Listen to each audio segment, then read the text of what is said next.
Hello दोस्तों, welcome to my channel learn easy. और आज हम आपके लाए हैं उद्देशिका। पॉलिटी के अंदर जो हमारी सीरीज़ चल रही है उसमें उद्देशिका। देखिए, उद्देशिका से जुड़े हुए सारे नोट्स और सभी प्रश्न हम इस वीडियो के अंदर आपको कराने वाले हैं। तो वीडियो के अंत तक, लास्ट तक बने रहें, जिससे कि आपसे कोई भी क्वेश्चन मिस ना हो। और देखिए, आपको भी पता है सबसे ज़्यादा प्रीवियस ईयर क्वेश्चन ही रिपीट होते हैं, तो हम सारे के सारे प्रीवियस ईयर क्वेश्चन कराएंगे आपको। चलिए शुरू करते हैं, अपने टॉपिक की तरफ आते हैं, उद्देशिका। तो पहले कुछ नोट्स हैं, इनको इम्पोर्टेंट पॉइंट्स हैं, इनको देख लेते हैं। तो देखिए, पंडित जवाहरलाल नेहरू द्वारा संविधान सभा में 13 दिसंबर 1946 को एक उद्देश्य प्रस्ताव पारित किया गया था। तो उद्देश्य प्रस्ताव कब पारित किया गया था? 13 दिसंबर 1946 को। तथा 22 जनवरी 1947 को उद्देश्य प्रस्ताव को संविधान सभा द्वारा अंगीकृत भी किया गया था। तो अंगीकृत कब किया गया था, यानी कि संविधान सभा में कब मिलाया गया था? 22 जनवरी 1947 को। अब उद्देश्य प्रस्ताव को ही परिवर्तित करके जो है संविधान की प्रस्तावना बनाई गई है। ये लाइन बहुत इंपॉर्टेंट है, इसीलिए उद्देश्य का बहुत ज़्यादा इंपॉर्टेंट हो जाती है, क्योंकि थोड़ी सी ही चेंजेस करके उद्देश्य प्रस्ताव में ही प्रस्तावना को बनाया गया है। अब 42वें संविधान संशोधन अधिनियम 1976 द्वारा उद्देशिका में पहला संशोधन होता है, जो कि हमारा, जिसमें समाजवादी, पंथनिरपेक्ष और अखंडता जैसे शब्द जोड़े जाते हैं। तो भारतीय संविधान में ये बहुत इंपॉर्टेंट बन जाता है कि 42वें संविधान संशोधन 1976 के द्वारा समाजवादी, पंथनिरपेक्ष और अखंडता जैसे शब्द जो है जोड़ दिए जाते हैं। ये बहुत इंपॉर्टेंट है, पूछा जाता है कि 3 शब्द कब जोड़े गए थे। उसके बाद है, भारतीय संविधान की उद्देशिका ने भारत को संपूर्ण प्रभुत्व संपन्न, समाजवादी, पंथनिरपेक्ष, लोकतांत्रिक गणराज्य के रूप में घोषित किया था। संविधान की उद्देशिका अपने नागरिकों को 3 प्रकार के न्याय देती है। और देखिए, तो वो 3 प्रकार के न्याय कौन कौन से हैं? पहला है सामाजिक न्याय, दूसरा आर्थिक न्याय और तीसरा राजनीतिक न्याय। अब देखिए, उद्देशिका संविधान के विधिक निर्वाचन में सहायक है, यानी कि विधिक कोई उद्देशिका है जो विधेयक से, मतलब विधि विधान से किसी के निर्वाचन में सहायक है। और सर अल्लादी कृष्ण स्वामी अय्यर के अनुसार जो है उद्देशिका हमारे स्वप्नों और विचारों का प्रतिनिधित्व करती है। तो देखिए, यहाँ पर आप अलग अलग महापुरुषों के कुछ वक्तव्य आएंगे जो कि पूछे जाते हैं। तो सर अल्लादी कृष्ण स्वामी अय्यर ने कहा था कि उद्देशिका हमारे सपनों और विचारों का प्रतिनिधित्व करती है। के.एम. मुंशी के अनुसार उद्देशिका हमारे प्रभुत्व संपन्न लोकतांत्रिक गणराज्य की जन्म कुंडली है। और प्रस्तावना, जो कि उद्देशिका ये को भारत को संविधान का भाग केशवानंद भारती बनाम केरल राज्य 1973 के बाद स्वीकार किया गया था। ये बहुत इंपॉर्टेंट है। तो केशवानंद भारती बनाम केरल राज्य का जो आपका केस था, उसमें ही प्रस्तावना को संविधान का भाग मान लिया गया था। इससे पूर्व बेरीवारी संघवाद 1960 में उद्देशिका को संविधान का अंग नहीं माना गया था। तो देखिए, बेरीवारी संघ में नहीं माना गया था, लेकिन केशवानंद भारती में माना गया था। देखिए, गोलकनाथ बनाम पंजाब राज्य 1967 के प्रकरण में उद्देशिका को संविधान की मूल आत्मा कहा गया है। तो किस केस में क्या क्या गया है, ये भी बहुत इंपॉर्टेंट है। तो गोलकनाथ बनाम पंजाब 1967 के प्रकरण में उद्देशिका को संविधान की मूल आत्मा कहा है। और आपका जो बॉम्बई बनाम यूनियन ऑफ इंडिया 1954 में जो वाद था, उसमें उच्चतम न्यायालय ने यह अवधारणा पुनः स्पष्ट की है कि उद्देशिका संविधान का ही भाग है। तो दोबारा कब पता की थी? ये की थी बॉम्बई बनाम यूनियन ऑफ इंडिया में। उसके बाद है, तथा पंथनिरपेक्षता संविधान का मूल लक्षण है। उद्देशिका की प्रकृति न्यायोग्य नहीं है। प्रस्तावना में विचार, अभिव्यक्ति, विश्वास, धर्म और उपासना की स्वतंत्रता की बात की गई है। इसमें प्रतिष्ठा और अवसर की समता भी उल्लिखित है। प्रस्तावना को संविधान की आत्मा कहा जाता है। और बी.आर. अम्बेडकर ने संवैधानिक औपचारिक अधिकार को संविधान की आत्मा और हृदय माना है। और के.एम. मुंशी ने उद्देशिका को राजनीतिक जन्मपत्र कहा है। सुभाष कश्यप ने कहा है कि संविधान शरीर है तो प्रस्तावना उसकी आत्मा है। प्रस्तावना आधारशिला है तो संविधान उस पर खड़ी अट्टालिका है। और बी.आर. अम्बेडकर ने संविधान को एक पवित्र दस्तावेज कहा है। तो देखिए, कुछ नोट्स थे। अब चलते हैं हम अपने प्रश्न की तरफ। तो देखिए, ये पूरा क्वेश्चन बना हुआ है। टेक्निकली हम भारत के लोग भारत के संपूर्ण समाजवादी, पंथनिरपेक्ष, लोकतांत्रिक गणराज्य बनाने का कार्य करते हैं। तो देखिए, ये पूछा है कि ये कब जो है अधिनियमित और आत्मप्रतित है। तो देखिए, ये जो है 26 जनवरी 1950 को, जब हम संविधान को लागू कर रहे थे, 26 नवंबर 1949 को जब संविधान को बना रहे थे, और तब ये जो है हमारी इसके अंदर आत्मनिर्भर की गई थी। ये IAS प्री का क्वेश्चन है।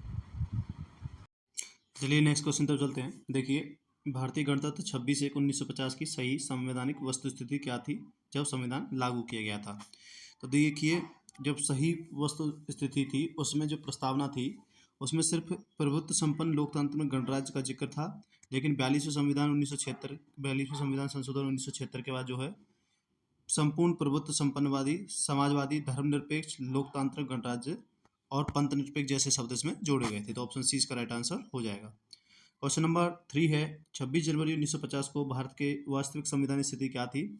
तो उस समय पे भारत की वास्तविक संविधानिक स्थिति थी कि संपूर्ण प्रभुत्व संपन्न लोकतांत्रिक गणराज्य था। देखिए वही क्वेश्चन है, बस क्वेश्चन का रिपीट करके, और 2021 IAS प्री में पूछा गया। देखिए 2009, 2008 और 2021 IAS प्री में पूछा हुआ प्रश्न है। देखिए कई बार रिपीट हुआ है। तो देखिए रिपीटेड क्वेश्चन बहुत बार पूछे जाते हैं, तो इसीलिए मोस्टली आप रिपीटेड क्वेश्चन पे ध्यान दिया करें। क्वेश्चन नंबर 4 है, भारत के संविधान के निर्माताओं का मत निम्नलिखित में से किस में प्रतिबिंबित होता है? तो भारत के जो संविधान निर्माता का जो मत है वो उसके उद्देशिका में, यानी कि उसकी प्रस्तावना में प्रतिबिंबित होता है कि उनका उस संविधान को बनाने के लिए क्या उद्देश्य था। नेक्स्ट क्वेश्चन, क्वेश्चन नंबर 5 है, भारत के संविधान की प्रस्तावना में कितने प्रकार के न्याय, स्वतंत्रता और समानता एवं भ्रातृत्व का क्रम उसी उल्लेख में किया गया है? तो देखिए भारत के संविधान में जो है 3 प्रकार के न्याय, 5 प्रकार की स्वतंत्रता, 2 प्रकार की समानता और 1 प्रकार के भ्रातृत्व 3, 5, 2, 1 का विवरण किया गया है। तो ऑप्शन ए इसका राइट आंसर हो जाएगा। ठीक है, ध्यान रखें। तो कितने में? 3 प्रकार के न्याय, 5 प्रकार की स्वतंत्रता, 2 प्रकार की समानता और 1 प्रकार के भ्रातृत्व का उल्लेख किया है। क्वेश्चन नंबर 6 है, भारतीय संविधान की प्रस्तावना के सिलसिले में निम्नलिखित में से कौन सा क्रम सही है? तो देखिए ये जो ऊपर क्रम है ये सभी गलत हैं। आयोग ने इस क्वेश्चन को निरस्त कर दिया था उस समय पे। जो क्रम है वो है सार्वभौम, सत्ता संपन्न, समाजवादी, पंथ निरपेक्ष, लोकतांत्रिक, गणतंत्र। ये आपका जो है शब्दों का निर्धारित क्रम है इसके अंदर। वो ऊपर इसमें कोई भी मैच नहीं करता है, इसलिए वो गलत था। क्वेश्चन नंबर 7 की तरफ चलते हैं। ये BPSC 1917 में पूछा हुआ प्रश्न है, भारतीय संविधान की प्रस्तावना में भारत को किस रूप में घोषित किया गया है? तो भारतीय संविधान की प्रस्तावना में भारत को एक सार्वभौम, समाजवादी, धर्मनिरपेक्ष, प्रजातांत्रिक गणराज्य के रूप में घोषित किया गया है। तो ऑप्शन सी इसका राइट आंसर हो जाएगा। चलिए नेक्स्ट की तरफ चलते हैं। नेक्स्ट है क्वेश्चन नंबर 8 है, निम्न शब्दों पर विचार कीजिए। तो देखिए सही शब्दों का विचारानुक्रम दीजिए। सही शब्दों का विचारानुक्रम देना है आपको। तो देखिए सबसे पहले आता है हमारा सार्वभौम, आपको पता है। उसके बाद समाजवादी, उसके बाद धर्मनिरपेक्ष और प्रजातांत्रिक, CADB इसका राइट आंसर हो जाएगा। क्वेश्चन नंबर 9 की तरफ चलते हैं। भारतीय संविधान की प्रस्तावना में समाजवादी शब्द किस संशोधन के तहत जोड़ा गया था? तो देखिए जो समाजवादी, पंथ निरपेक्ष और लोकतांत्रिक गणराज्य की जो बात की गई थी वो 42वें संविधान संशोधन, ऑप्शन ए इसका राइट आंसर हो जाएगा। अखंडता जैसे शब्द 3 शब्द जोड़े गए थे, समाजवादी, पंथ निरपेक्ष और अखंडता। क्वेश्चन नंबर 10 है, निम्नलिखित में से कौन सा 42वें संविधान संशोधन के माध्यम से भारत की संविधान की प्रस्तावना में जोड़ा गया था? तो देखिए 42वें संविधान संशोधन के माध्यम से जो है समाजवाद और पंथ निरपेक्ष जैसे शब्द जोड़े गए थे। ऑप्शन सी इसका राइट आंसर हो जाएगा। क्वेश्चन नंबर 11 की तरफ चलते हैं। क्वेश्चन नंबर 11 है, भारतीय संविधान की प्रस्तावना में धर्मनिरपेक्ष एवं समाजवादी शब्द जोड़े गए थे। तो बाद जो प्रस्तावना है इसमें धर्मनिरपेक्ष और समाजवादी शब्द 42वें संविधान संशोधन द्वारा जोड़े गए थे। तो ऑप्शन सी इसका राइट आंसर हो जाएगा। देखिए एक ही क्वेश्चन है, दोनों बिल्कुल सेम क्वेश्चन है, लेकिन अलग अलग एग्जाम्स में 3 से 4 बार पूछा गया है। तो बस लैंग्वेज चेंज कर देता है ज़्यादा से ज़्यादा, बाकी क्वेश्चन सभी सेम रहता है। क्वेश्चन नंबर 12 है, निम्न में से कौन सा भारत को एक धर्मनिरपेक्ष राज्य वर्णित करता है? तो देखिए भारत को एक धर्मनिरपेक्ष राज्य जो वर्णित करता है वो करती है संविधान की प्रस्तावना, ऑप्शन बी इसका राइट आंसर हो जाएगा। धर्मनिरपेक्ष राज्य का कौन वर्णन करती है? संविधान की प्रस्तावना। क्वेश्चन नंबर 13 है, निम्नलिखित शब्दों में से कौन सा शब्द सन 1975 में भारतीय संविधान की प्रस्तावना में सम्मिलित नहीं था? तो देखिए ये प्रस्तावना में सम्मिलित नहीं था, वो अखंडता शब्द नहीं था, क्योंकि जो है अखंडता जैसे समाजवादी और पंथ निरपेक्ष और अखंडता शब्द जो है बाद में जोड़े गए थे। तो ऑप्शन डी इसका राइट आंसर हो जाएगा। क्वेश्चन नंबर 14 की तरफ चलते हैं। देखिए निम्नलिखित में से कौन से शब्द 42वें संविधान संशोधन द्वारा प्रस्तावना में जोड़े गए थे? तो देखिए समाजवाद, पंथ निरपेक्ष और जो है ये 2 शब्द जोड़े गए थे, बाकी ये 2 और 4 नहीं जोड़े गए थे, तो 1 और 3 इसका राइट आंसर हो जाएगा। तो ऑप्शन बी 1 और 3 इसका राइट आंसर हो जाएगा।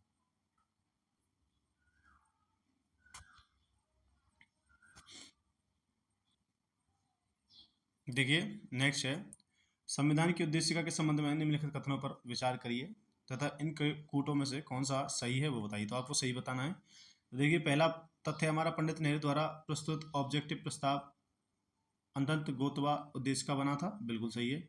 जो उद्देश्य प्रस्ताव था वही उद्देशिका बना था, तो पहला तो सही हो जाएगा। दूसरा है इसकी प्रकृति न्याय योग्य नहीं है, बिल्कुल सही है, ये भी कहा गया था न्याय योग्य नहीं है। तीसरा इसका संशोधन नहीं किया जा सकता, ये गलत है, इसमें संशोधन हुआ है। देखिए संशोधन कब हुआ था, 42वां संविधान संशोधन 1976 में, जब इसमें समाजवाद, संप्रभुत्व और अखंडता जैसे शब्द, पंथनिरपेक्ष और अखंडता जैसे शब्द जोड़े गए थे।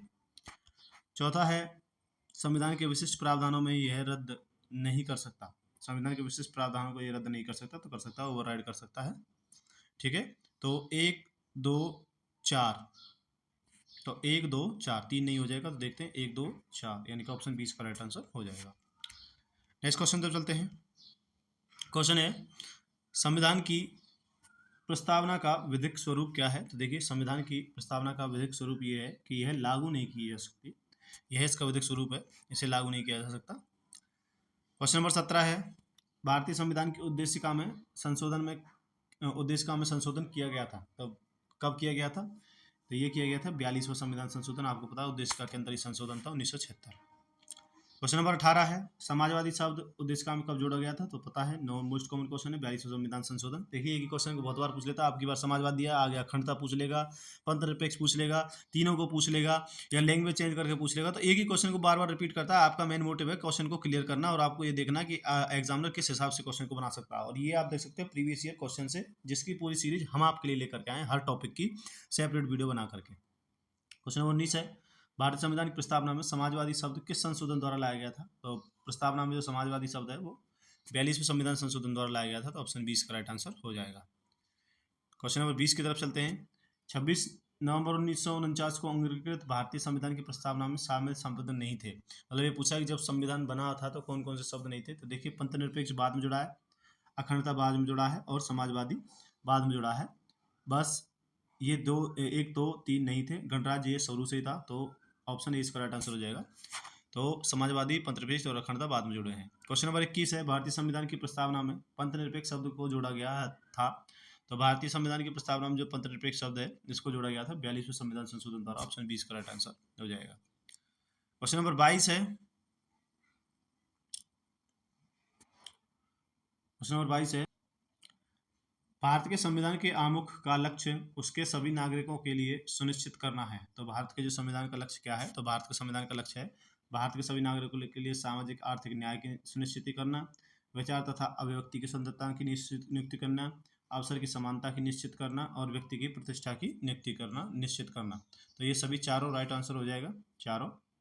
नेक्स्ट क्वेश्चन तो चलते हैं। क्वेश्चन हमारे पास कुछ कथन निष्कर्ष वाला क्वेश्चन है, कथन और देख लेते हैं, उसके बाद कूट देख लेते हैं। अब देखिए कथन कहता है कि भारत एक संपूर्ण प्रभुत्व संपन्न समाजवादी धर्मनिरपेक्ष लोकतांत्रिक गणराज्य है। तो बिल्कुल सही है, ये तो हमारी प्रस्तावना के अंदर ही लिखा हुआ है।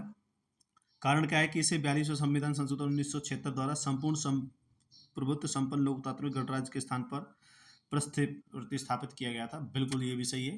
देखिए कथन और कारण, देखिए पहले संपूर्ण प्रभुत्व संपन्न समाजवादी धर्मनिरपेक्ष नहीं था, अब है, लेकिन इसे जो कब बनाया गया था 1940 में। ये कह रहा है कि क्या इसे, इसका कारण ये है कि इसे 1976 में बनाया गया था। बिल्कुल सही है।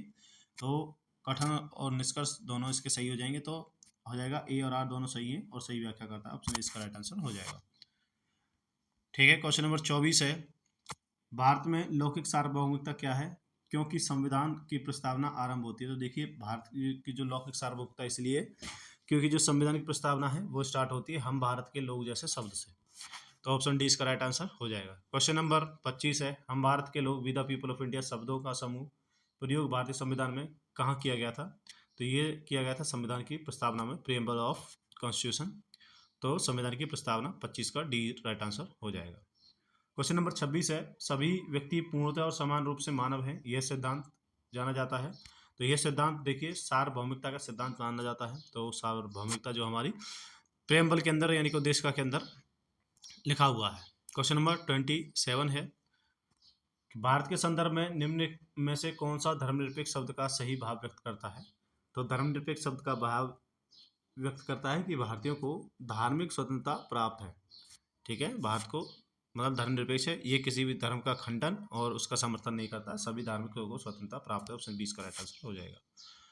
क्वेश्चन नंबर 28 है निम्नलिखित में से कौन सा शब्द भारतीय संविधान की प्रस्तावना में उल्लेखित नहीं है। तो भारतीय संविधान की प्रस्तावना में संघीय शब्द उल्लेखित नहीं है। ऑप्शन 20 का राइट आंसर हो जाएगा।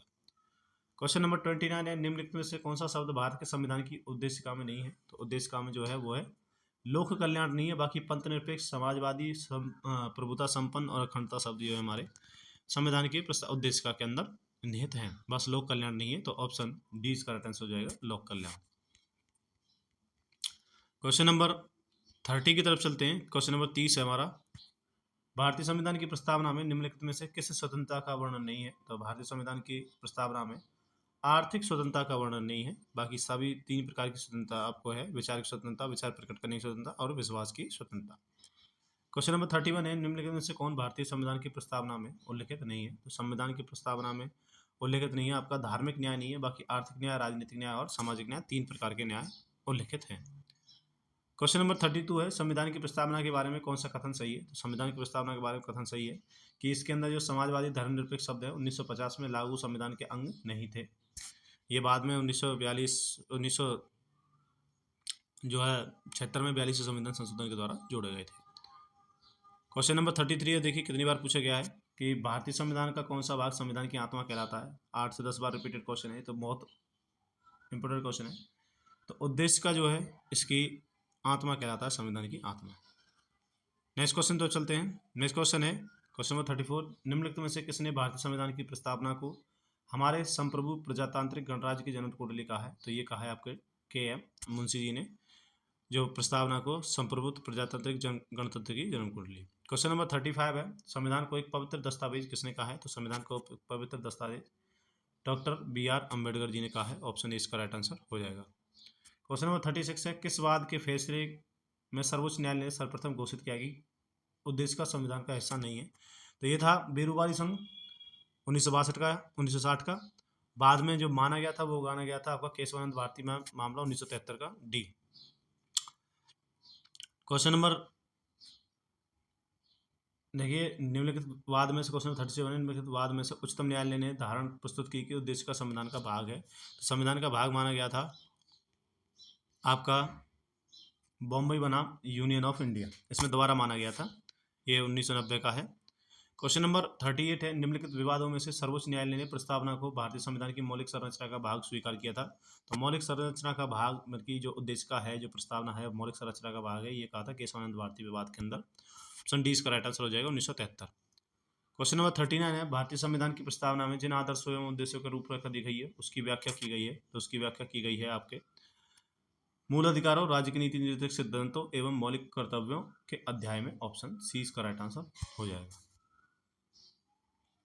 तो देखिए इसके 39 क्वेश्चन हमने आपको करा दिए हैं और इसके जुड़े हुए नोट्स भी करा दिए हैं। अब इससे अगले टॉपिक पर हम वीडियो बनाएंगे और आपको प्रीवियस ईयर क्वेश्चन उसके साथ नोट्स भी कराएंगे, जिससे कि आपकी तैयारी आसान हो सके और आप फ्री ऑफ कॉस्ट पढ़ सकें।